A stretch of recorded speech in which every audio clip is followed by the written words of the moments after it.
guys, and welcome back to my Cheltenham preview videos. This will probably be one of my last. I might do one Monday next week. It's getting close now. We're only 8 days away to hear that roar. As I've said before, I can't wait. I know you all can't. Couple of bits of information from my last video last week that I did. I did tip up Hen Hill for the stayers. Unfortunately, we heard from Willie Mullins that he will no longer be defending his crown. A little bit disappointing, I feel, because I think he was left fresh. It's always nice to see defending champions, especially in championship races. But we move on. He won't be running. For me, that puts Faheen really in the picture here now, and we've seen money for him in the last week. I think he was backed in from 8. He's about 5-1 now, best price. He was going really well last time out, but he did take a heavy fall behind Apple's Jade. It was too early to probably say whether he'd have beat Apple's Jade that day, but he was going well. If he's come out of the fall okay, I think he will be one of the main players in the stage this year, because I think it's Paisley Park is beatable for me. He's 7-4 now, I think, best price. I would take him on all day long. Faheen, we know he loves Cheltenham, former champion hurdle winner. He does look a class act, so it looks a competitive race now. Even with Pen Hill out, I still would say that the favourite looks vulnerable. We've heard this morning that a decision we made on Sam Crow tomorrow by Gordon Elliott, whether he lines up here. He has drifted in the bet in the last couple of days. I think he's as big as 14-1 now in places, as short as 7s. That'll be interesting to see what happens with him, because again, previous Cheltenham winner, he is class. I do love the horse. Would be nice to see him there, but we'll wait and see for that tomorrow. Of others, I tipped up in the Fox Hunters, Fenno Storm. He's no longer going to be running. So I've been looking at other options to give you from that point of view. There's a horse I do like, Paul Nicholls, Wonderful Charm. We know he likes to win this race. He won first time out this year with 55 lengths at Doncaster. He did pull up in this last year, which sometimes you can forgive a horse a run. He was second in this Fox Hunters the year before that. He may have a squeak in this, so he's around 12-1 at the moment. We know it's a tough race to pick winners. But as one of my selections is now not running, I thought I'll pick another one for you. Of others, Cade de Burley might run a big race in this, trained by Rose Loxton. Been since winning at Punchestown in April by about 20 lengths. He finished 4th last year in this, fifth last year in this. Again, obviously, likes Cheltenham. You don't finish 5th in this and not like the course. So he'll be one. He's around the 12-1 mark as well, so couldn't put you off backing either of those. Of others, we did have the handicap weights come out this week. It's been since said that JP McManus has pulled out a couple of runners. The name escapes me. Previous triumph winner Ivanovic Gorbatov. He thinks they've been harshly treated, and it's very difficult for the British handicapper to assess these Irish runners. Their campaign's slightly different to British handicappers, I feel. A lot of the time, the handicaps in Ireland, there's a lot of runners. We can have 20 runner handicaps. And compare that to over here. Sometimes in Britain, the average runners of the fields are a lot less. You have to respect the British handicapper. It's a difficult job to do. This game's all about opinions as well, and I know they look in depth of trying to get this as accurate as they can to make it as fair as possible. Of one I think that could run really well in a handicap this year, Irish runner on the first day in the Close Brothers, and I don't think he's been harshly treated, and that's Henry de Bromhead's A Plutar. He was second in Beginner's Chase, first time out this year, only beaten a neck. He did run green that day. He then came out and won an 18-runner Beginner's Chase at Naas by 3 1/4 lengths. The second horse in there who he beat was Duke de Ginevra, who finished behind Sam Crow a couple of times last year over hurdles. He's now third favourite for the Arkle, so if he's fancied for the Arkle, then this fella could be chucked in. He's got a British mark of 144. It's only £4 up from his Irish mark of 140. For me, that makes him a massive player here. He's in the Cheveley Park colours, who we know this year have started to invest some money in some national hunt horses, which is great to see. It's nice to see different owners. We know their flat pedigree. But why not? This is a jumping game, and if you want to buy horses, it doesn't matter if they're flat or jumps. We we love to see different owners in the Willings enclosure, especially at Cheltenham. So for me, of his mark of 144, I think he's fantastic each way value. He's 10 to 1. Each way is 4 places, but the problem you might find is on the day, some of these betting firms might offer 5, 6 places. He's 10 to 1 with 4 places at the moment. I think he'll be shorter because I think the Irish will really, really lump on this horse on the day. 10 to 1 favourite at the minute. You normally see a favourite go off 9 to 2, 5 to 1 ish. So I can't see anything being backed more than that by the Irish in a handicap on day one. So for me, I'd take the 10 to 1 now, 4 places, because I can see him definitely finishing the first 4. Of others, I missed one of my day 2 preview, and that was the champion bumper. There's a horse I do like in there. If he runs, it's not definite that he'll run yet. It's a David Pipe horse called Eden de Who. He's an ex-Irish pointer. He won on debut at Plumpton. Then he backed that up by winning at Ascot by about 4 lengths in December. He's not been seen since. He's owned by Professor Carolyn Tisdale, who we all know had Moonracer win this race back in 2014. She's had other Cheltenham success with Via Leon de Rouge. What can I say? I mean, it's 20 to 1. You know, he's going to go there fresh, like a lot of horses this year that haven't had a lot of runs. I think he's massive value. The only problem with the bumper is generally you only get 3 places. Again, shop around on the day, because you look at firms that will offer 4, 5, sometimes even 6 places on this. He's 20 to 1. If he goes, I believe he has a massive chance. His form is on soft ground. He's unproven on anything quicker than soft. He won his Irish Point on heavy, and then he's won his 2 bumpers on soft ground. That might be a slight concern, but we know that it's probably going to be good to soft the first couple of days of the festival. I'd like to try and take on the favourites in that race, because it's not a race for favourites for me. 9 to 2, you know, Envoy Allen along with Blue Sarah at the minute, 5 to 1. So I'd probably say take him on. He could be good value for an each way play around 20s. I will be giving my naps next best each way chances and my lays per day. We'll start with a Tuesday. My best bet, I think, will probably be Benny de Willie Mullins. He's come out and even said that that's his best bet at the meeting. And for me, it's generally a poor renewal. They might. I mean, I would like to see. I was watching Matt Chapman and Simon Holt yesterday on Racing Debate, and they brought up a very good point of, in these mares races, it's nice that Cheltenham have them, but we want to see the best horses running the best races, whether they're a gelding, whether they're a mare. We know that Willie Mullins has won this with Quevega a few times, and I look back now and think, you know, maybe she should run in the champion on a couple of her runs. We know Annie Power won this, then went on to win the champion hurdle.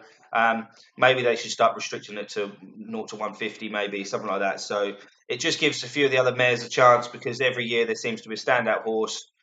This year it's Benny de 5 to 4. I think she's going to go off odds on. Again, Rich Ritchie puts a lot into the jump racing game. I'd like to see him get another winner and get him back in the winners' enclosure at Cheltenham. So that'll be my nap of the day 1. My next best, I'm going to go mixed Shannon Source Glen Forza. Improved no end this season, especially since going back from starting off the season at 3 mile. You know, he's now been running over 2 mile. Won that Kingmaker, been very impressively beating Kalashnikov. So for me, I can see him tearing away. I don't know, from 4 out, I can see him really turning the screw and them not being able to get him. So that's my next best, Glen Forza in the Racing Post Arkle. My lays, my lay of the day must be Apple's Jade. I know she's improved this season. Last year's a worry for me. I do fancy the other 2 slightly more in Lorena, who I think will probably win the race, and Bouvardere. So my lay will be Gordon Elliott's Apple's Jade. I've got 2 each way chances. I did mention earlier on. A Plutard in the Close Brothers, 10 to 1. And also Visions in Air, still around 20s, 22s for the Supreme. Again, I have mentioned that it does probably want softer ground.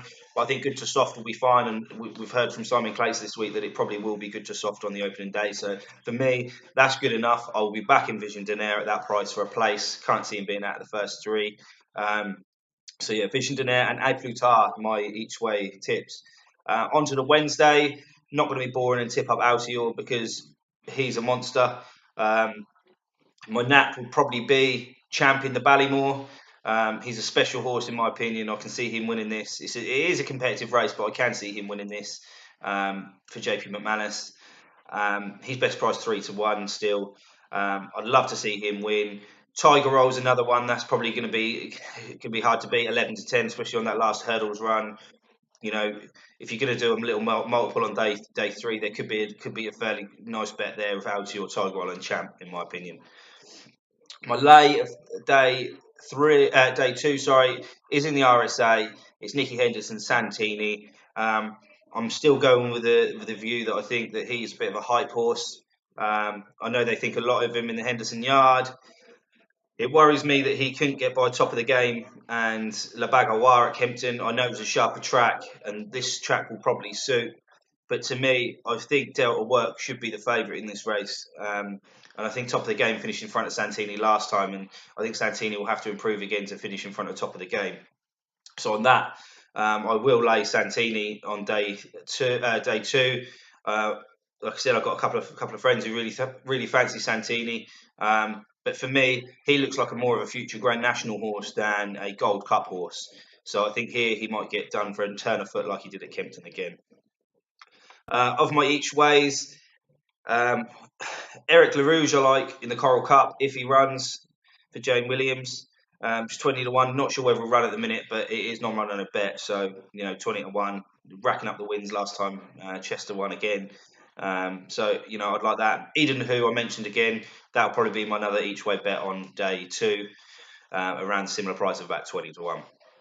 On to the Thursday, where better starting my nap. I'm going to go Epatante of Nicky Henderson's. Previous videos, I tipped her up. I think she's a lovely horse. She's a lovely horse. We don't know what she's beat yet, but again, these mares novice races normally go to a runner that's got some class.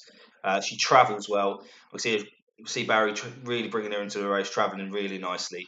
Honeysuckle is obviously the main danger, I think, at the minute. She's got other injuries as well. Maybe she might swerve Epatante. I'm not sure yet.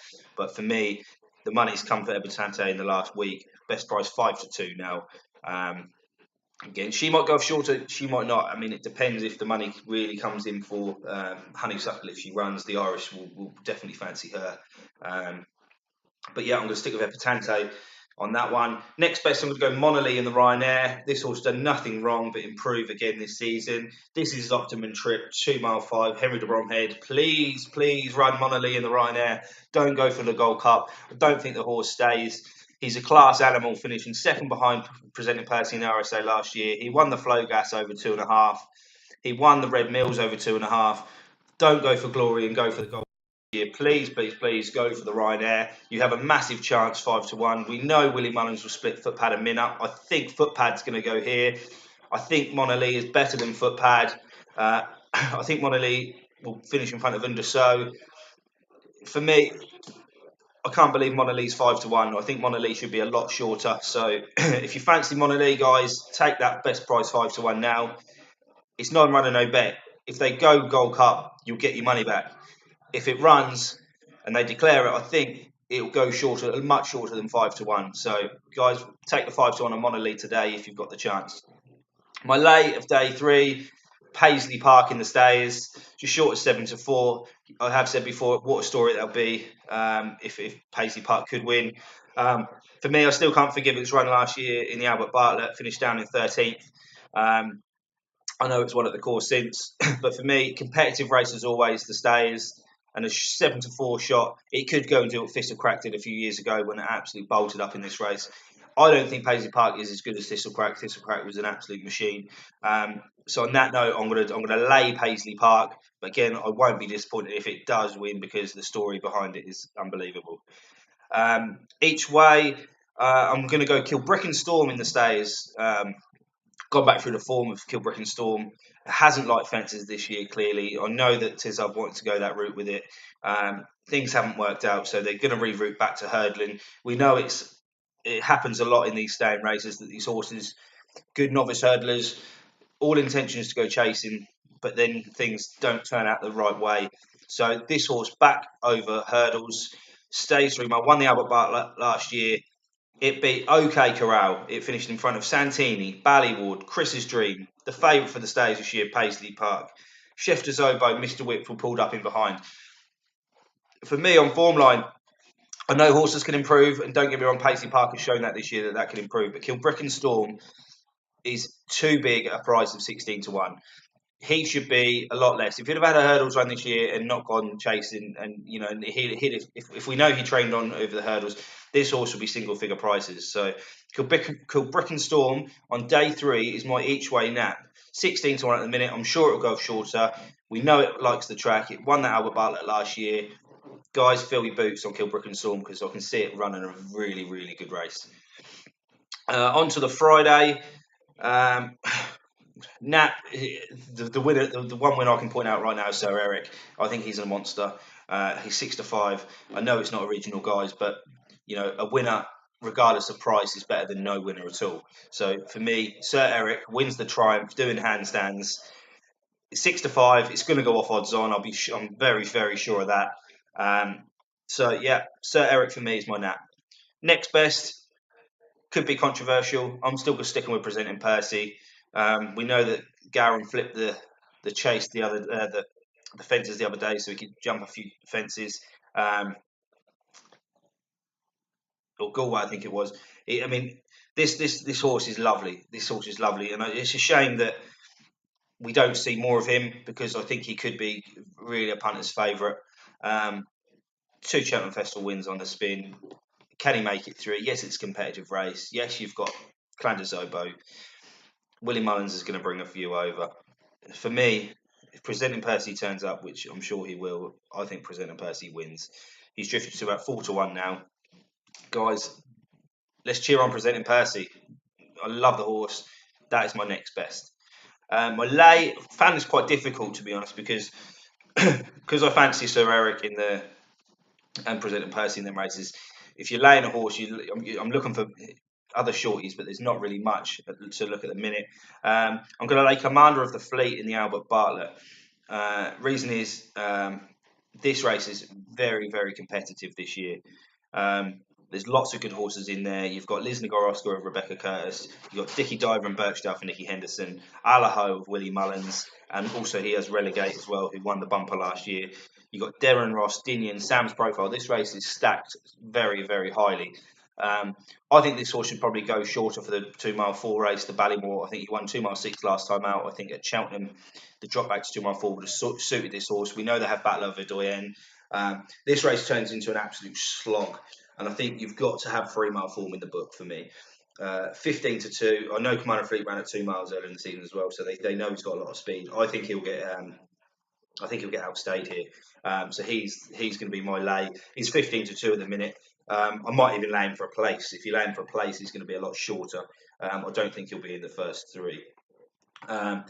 My couple of each way tips, I will tip in that same race Liz Nagorowska. I've tipped him to win already, the Rebecca Curtis horse. I don't want to go over things. I did just say that it's going to be a very competitive race. This horse has won over 3 miles. This horse is improving. I definitely will rather be on Liz Nagorowska than anything else in the race right now. Allaho has a chance. They think a lot of him. I can see him being a Gold Cup horse in the future. Whether his inexperience will count against him here, I'm not sure. I have backed Allaho to win this race as well as Liz Nagorowska, but I think this race you need to be a bit more hardier, and I think the lack of experience might do him. All others on the day, Southfield Stone, if he turns up in the county, he's around 16-1 at the minute. He beat Angel's Breath last week, who for me could even go off favourite on the day for the Supreme if the money keeps coming. We know that horse drifted to 16-1 after that, got beat by Southfield Stone last week. Now backed into 6-1. So if that goes in on the first day, this Southfield Stone is not going to be 16-1 for very long. So there's a lot of time between the Tuesday.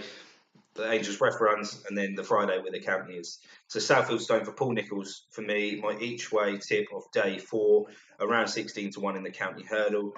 Once again, guys, thanks for tuning in. I will do another video probably next weekend or probably Monday morning, leading up to the festival. We've only got a week to go now. All the best for your tips, guys. Again, any comments are appreciated down below. Positive, negative, any views on my tips. And good luck, guys.